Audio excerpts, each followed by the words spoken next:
From the nation's capital, Eye on Washington with Marilee Joyce. A weekly discussion about the federal issues most important to Nevada. And now, from Washington, D.C., here's Marilee Joyce. Well, good day to you. I'm Marilee Joyce, and this is Eye on Washington, the only statewide Nevada news program produced in Washington, D.C.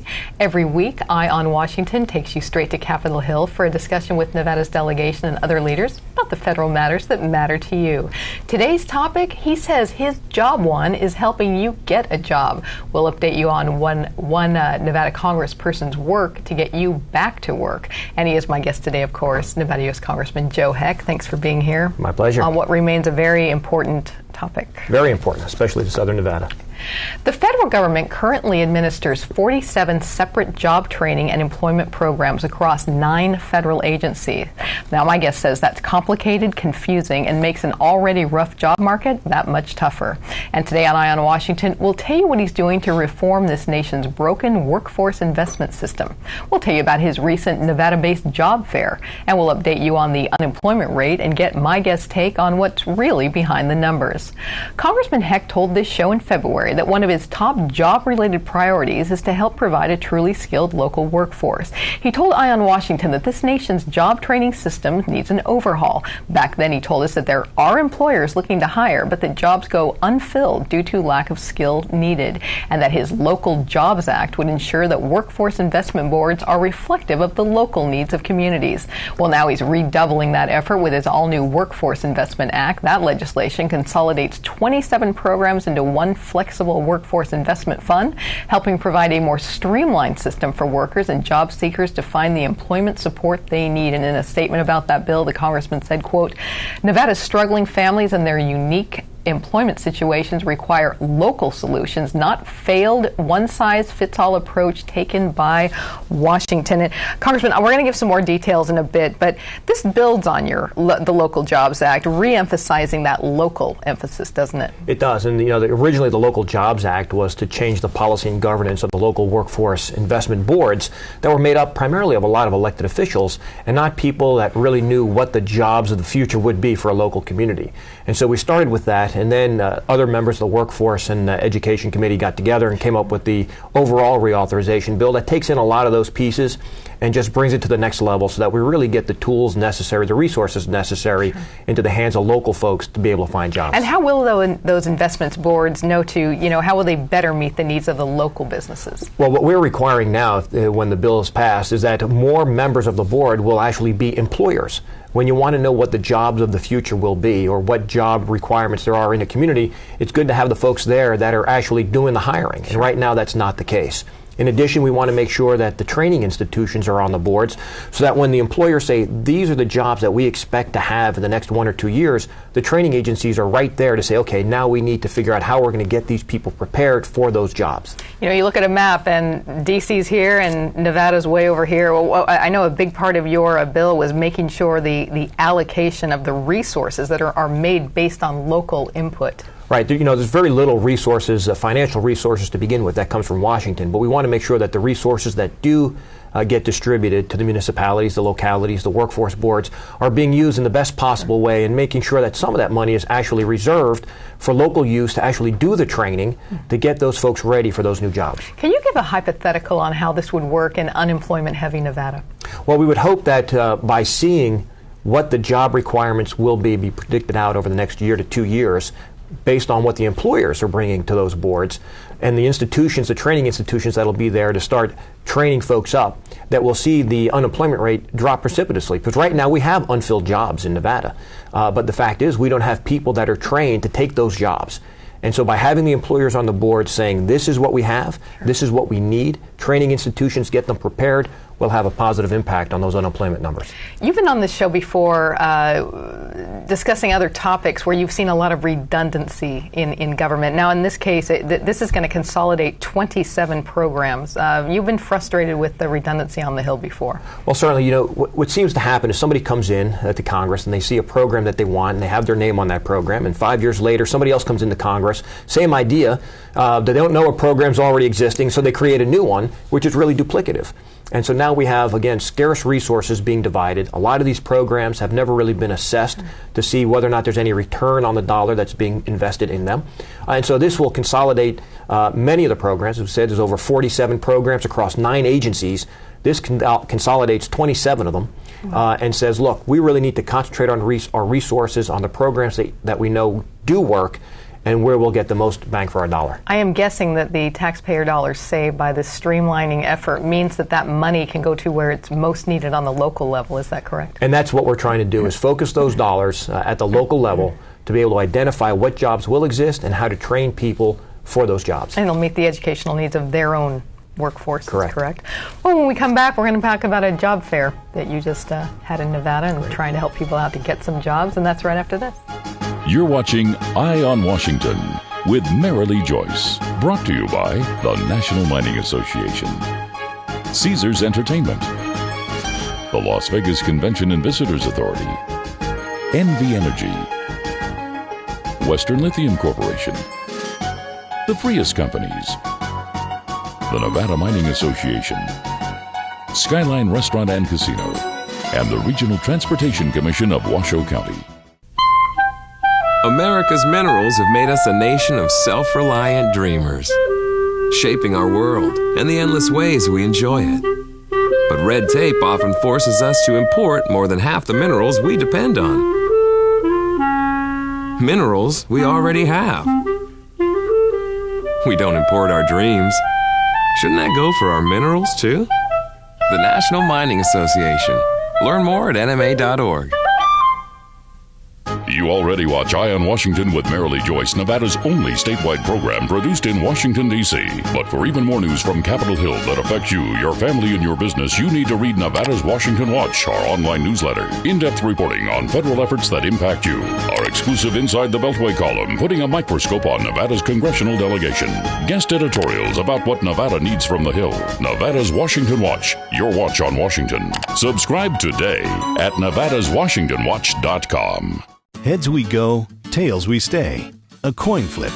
That's how it all began for what is now Nevada's largest transportation provider. Charlie Frias, with a can-do spirit and support of his loving wife Phyllis, bought ABC Union Cab in 1966. They then parlayed 5 cabs into a fleet of nearly 1,000.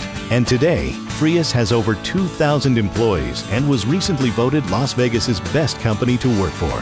Frias, safe, reliable, simply the best. Know what? What? Since I got adopted, I've learned a lot about these humans. I know. I mean, check out these two. It's Flirt City over here. Yeah, I noticed that. It looks like my human is definitely into your human. Oh, look! I think she's getting his number. Nice. Your human's got some sweet moves. Takes after his dog. Oh, look, they're doing that thing where they put their arms around each other. She kicked up a leg. It's like in the movies. That's awesome. Looks like we're going to be hanging out a little bit more.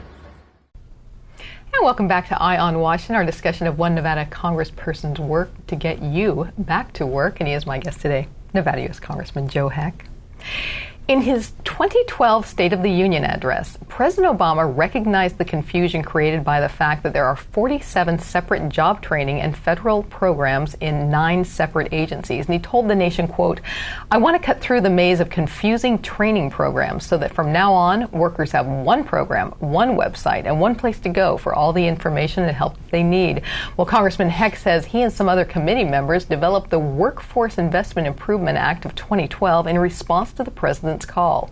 Among its reforms, the legislation would consolidate 27 ineffective and redundant programs into one flexible fund. This fund would go to state and local leaders to provide employment assistance to workers. The bill would eliminate requirements that stand in the way of a worker's ability to receive immediately needed support and training, and strengthen the role of job creators over workforce development decisions. And I mentioned when you were here previously that the currently taxpayers are paying $18 billion for those 47 redundant programs, or the 27 redundant programs. And you've said not only is this a huge waste of our money, but also it's not helping people get work. It's true. I mean, I say there's a lot of money going into a program that just really isn't doing a good job at identifying the local needs and then preparing workers to fill those needs. And we actually took a field hearing out to Las Vegas of the Education and Workforce Committee to talk about the unemployment rate in Las Vegas and the surrounding communities and what we could do to try to impact on that. And we heard from a very well-known analyst who specializes in the area of Clark County. And one of the hardest hit areas in our trades were construction workers. We lost over 70,000 construction jobs in southern Nevada. Sure. Of course, we were also the most fast-growing place in the United States for 20 years. And so I asked the analyst, do you expect those jobs to come back? And his answer was no. We will never see that level of growth again in southern Nevada to where we will be employing that many construction workers. So the question then becomes, what do we do with those out-of-work construction workers if they're not going to be able to go back to construction? We have to have a way to get them trained for the jobs that will be there. And that goes hand in hand with what the governor's doing in his economic development program of identifying certain clusters of where the state's going to concentrate to try to bring new business and industry to Nevada. We have to make sure that we have a workforce ready to take those jobs when those new businesses and industries come to our state. You know, you're in Nevada almost every week. What do you hear from frustrated out-of-work constituents about not having the skills needed for some of these openings?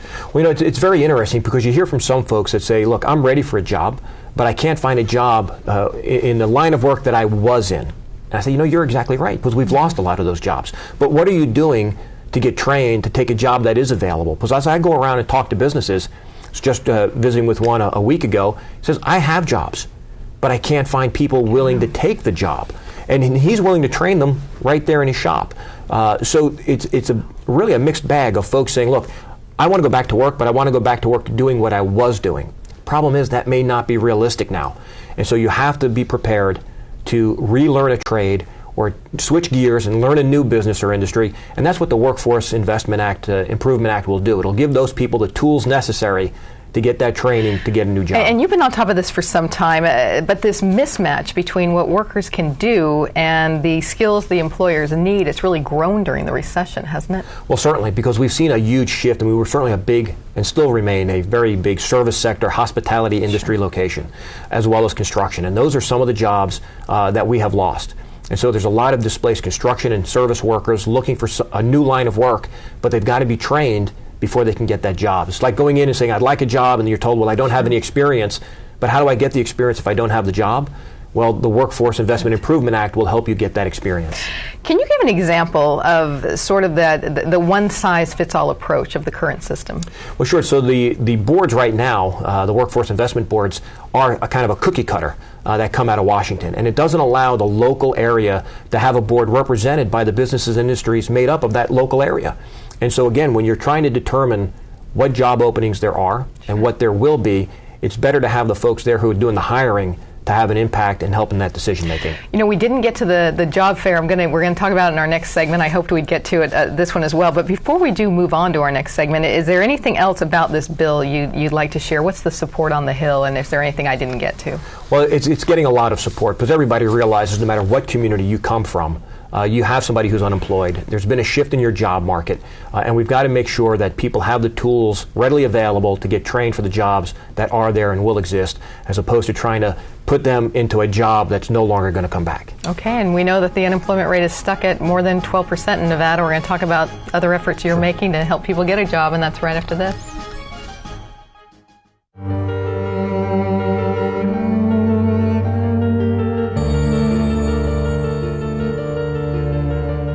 Every day, thousands of people in northern Nevada don't get enough to eat.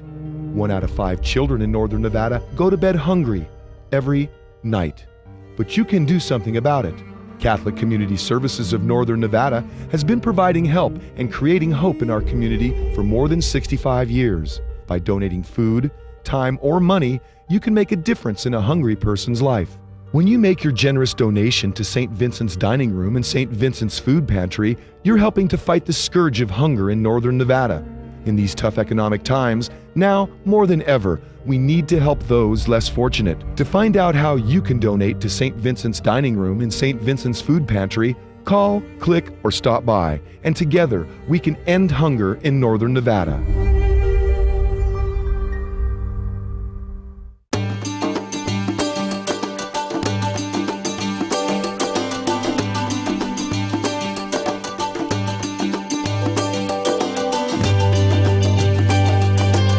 Thanks to an ongoing commitment by America's mining companies, more than 2 million acres already have been reclaimed. To learn more about reclamation or other aspects of mining, visit nma.org. The National Mining Association. You already watch Eye on Washington with Marilee Joyce, Nevada's only statewide program produced in Washington, D.C. But for even more news from Capitol Hill that affects you, your family, and your business, you need to read Nevada's Washington Watch, our online newsletter. In-depth reporting on federal efforts that impact you. Our exclusive Inside the Beltway column, putting a microscope on Nevada's congressional delegation. Guest editorials about what Nevada needs from the Hill. Nevada's Washington Watch, your watch on Washington. Subscribe today at nevadaswashingtonwatch.com. Heads we go, tails we stay. A coin flip. That's how it all began for what is now Nevada's largest transportation provider. Charlie Frias, with a can-do spirit and support of his loving wife Phyllis, bought ABC Union Cab in 1966. They then parlayed 5 cabs into a fleet of nearly 1,000. And today, Frias has over 2,000 employees and was recently voted Las Vegas's best company to work for. Frias, safe, reliable, simply the best. When it comes to state-of-the-art energy, Nevada is the right state to be in. A reliable, efficient network. Cleaner energy resources like solar, wind, and geothermal. And technology that will help you save energy and money at home. Learn more at nvenergy.com. And welcome back to Eye on Washington, our discussion of efforts on the Hill to get you back to work. We've been visiting with a guy trying to help you out, Nevada U.S. Congressman Joe Heck. Nevada's unemployment rate is stuck at more than 12%. That's 1.5 times the national average. Earlier this year, the Georgetown University Center on Education and the Workforce reported that the 13.2 million Americans are out of work and another 10 million have taken part-time jobs or have otherwise given up looking for full-time work. And of the 3.2 million jobs open, an estimated 10 to 30% go unfilled because people don't have the skills for them, as we've been discussing.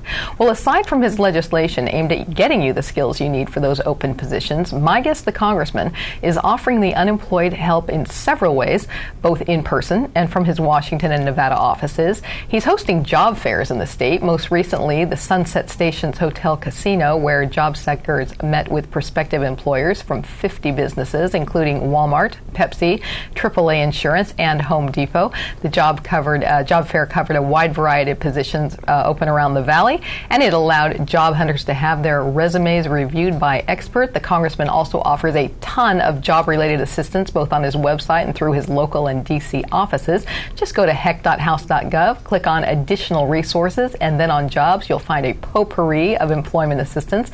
You can also click on Joe Knows Jobs right there near the top of his homepage and find out about several pieces of legislation aimed at getting you back to work. Let's start with that. What other legislative efforts have you made to help out-of-work Nevadans? Well, certainly one of the biggest things that we can do is try to set the conditions that give some predictability and stability to our small business owners so that they feel confident about going out and hiring. And recently the House passed legislation, in fact it also got through the Senate and signed by the President, that would allow a small business tax deduction of up to 20% of their payroll, and that'll allow them to have time to have that money in their pockets to be able to go forward and reinvest in their companies. We also opened up areas for them to be able to raise outside capital. One of the things I hear most often from small businesses is, I need access to capital. I need money to keep my doors open, to make my payroll, to keep inventory, and they're having a hard time getting it from a bank.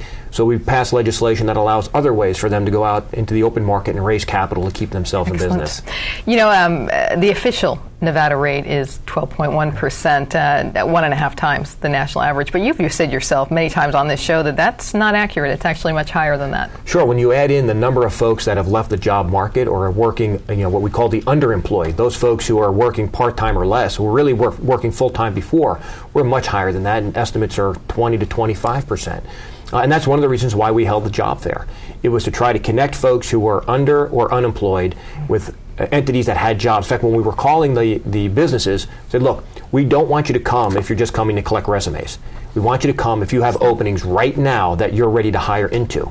And so we had over 50 businesses come out, a lot of resumes, a lot of interviews, and right now we're actually getting phone calls and emails from folks who went there saying, "Oh, I just got called. I've got my interview coming up." If you had any positive stories from it already. And so we've got a lot of great feedback from people saying, "Thanks so much. I've had 3 interviews, hoping to get one of those positions," and we're continuing to follow up with the actual businesses to see exactly how many people may have gotten a job from our fair. When I was researching some other stuff you've done, sometimes the name of a bill does not immediately to think, oh, jobs, but I'm going to give an example of some bills that do double duty on that. For instance, your 3 Mile Mine Remediation and Reclamation Act. On its face, it's a mine cleanup bill, but it does authorize a public-private partnership to clean up the mine and improve safety and creates jobs. So that would be one example of many, wouldn't it? Certainly. There's a lot of collateral jobs that are created by pieces of legislation, and this one, in instance, is the Three Kids Mine. It's located in Henderson. It's a blighted area that's been controlled by the federal government since World War II.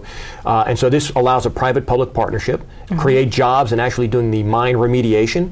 And then the area will be developed into mixed-use residential commercial, which will also create jobs in the construction and then the follow-on businesses. Another biggie that, again, when you hear the name, you don't think about it. You and Rossi Rollencotter, the head of the LVCVA, were on my program recently to talk about your Welcoming Travelers and Tourists to America Act.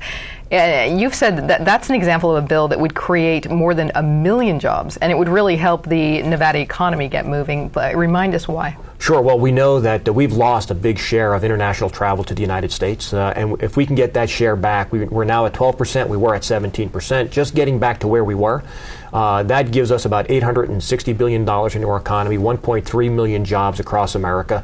Certainly critical for Southern Nevada, being the destination capital of the world. And this is to help folks who want to travel here and are just having such a hard time getting a visa because of the delays in visa processing. So we can streamline that process, bring more international travel to the United States, and have those foreign dollars spent here. As we're wrapping up this segment, I do want to point out that as I was producing this program, I really went to your site and combed all over. You have a lot of information to help people get jobs. They can go to at www.hec.house.gov, and they can find out both about the D.C. efforts and how to reach your Nevada offices as well, correct? Anything else you want to share about what they can find on your site? Well, they can certainly find out, like as you mentioned, a host of information about job assistance, but also other issues that are important in Southern Nevada right now, like housing assistance. If you're having difficulty with a foreclosure or keeping your home, we have the job assistance there. If you're a high school senior looking for a nomination to a service academy, that information in the application is right there online. So we try to keep everything digitalized so that folks can access it, print it up, and then send it in to us and move the process. It's easy to access. I've done it. Okay, we'll be right back with our mailbag segment right after this. All of us at Caesars Entertainment have something we want to say. Play responsibly. Play responsibly. We don't want you to gamble if you've had too much to drink. You shouldn't gamble if you're lonely or depressed. And if you're under 21, you're not allowed to play. No. No matter which of our casinos you come to, our message is always the same. Play responsibly. Play responsibly. Play responsibly. We know you're coming to our casinos to have a good time, and we always want you to leave feeling like you did. America's minerals have made us a nation of self-reliant dreamers, shaping our world and the endless ways we enjoy it. But red tape often forces us to import more than half the minerals we depend on. Minerals we already have. We don't import our dreams. Shouldn't that go for our minerals, too? The National Mining Association. Learn more at nma.org.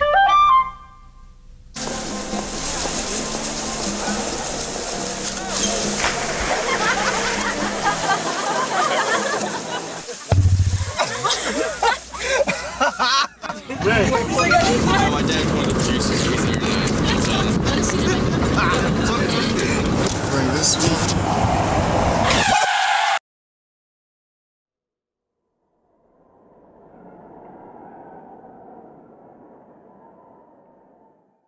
Built on a fleet of just 5 cabs bought in 1966 by founder Charlie Frias, Frias Transportation is now Nevada's largest transportation provider. Today, Frias has a fleet of nearly 1,000 vehicles and more than 2,000 employees.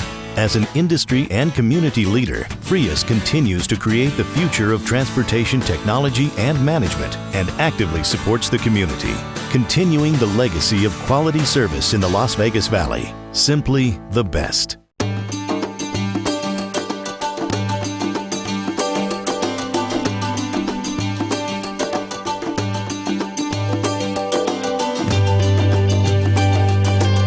Thanks to an ongoing commitment by America's mining companies, more than 2 million acres already have been reclaimed. To learn more about reclamation or other aspects of mining, visit nma.org, the National Mining Association. And we're back with our closing segment of today's Eye on Washington. It is, of course, our mailbag segment. In this segment, we tell you about an issue that the Congressional Mailbag page of the Joyce Communication website has been getting a lot of correspondence about. We read one of your letters on the air, and we invite our guests to respond to you right here. And Congressman, you've been getting some letters about tourism, and I have a letter from Jerry K. of Boulder City. He writes, Dear Congressman Heck, can you please tell me what are the latest things Congress is doing to help improve tourism in Nevada and hopefully our economy? Sure. Well, we mentioned one previously when we talked about the bill that I introduced to help streamline the visa process to get some foreign international travelers to come. The other thing is there's another bill pending which would help streamline the visa waiver program, add more countries to the visa waiver program, so that, again, it's all about increasing access to foreign travel, because that's where the money is right now.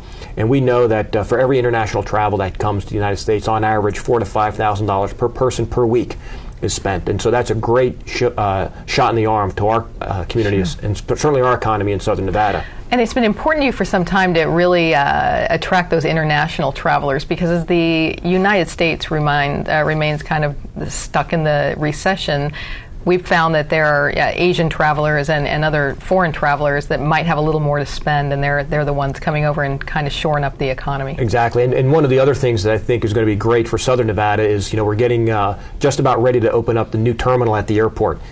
So the new International Arrivals Terminal will be open coming up in a few months, and that's going to make it much easier for foreign travelers to want to get here. And it just starts their Las Vegas experience from the time they step off the plane. Absolutely. And I think it's just going to be a phenomenal thing to help increase our tourism travel. And while that is great news, you do still remain very concerned over the job outlook, don't you? Always. I mean, that's job one for me, is setting the conditions for folks back in Southern Nevada to get jobs. I think you've told us on the show before that the foreclosure situation can't really totally turn around until the job situation is also mended. Correct? It's true. We know that the number one reason in Southern Nevada for folks losing their homes is because they lost their job. So if we can get them back to work, they'll be able to keep their home, and that'll help with the foreclosure crisis as well. Fantastic. Thanks for being here again today. My pleasure. See you soon. And that does wrap up this week's Eye on Washington. Please go to our website and check out more important federal issues that impact Nevada while you're there. And be sure to like us on Facebook, follow us on Twitter. Thanks for joining us on Eye on Washington today. I'm Marilee Joyce in Washington. Good day.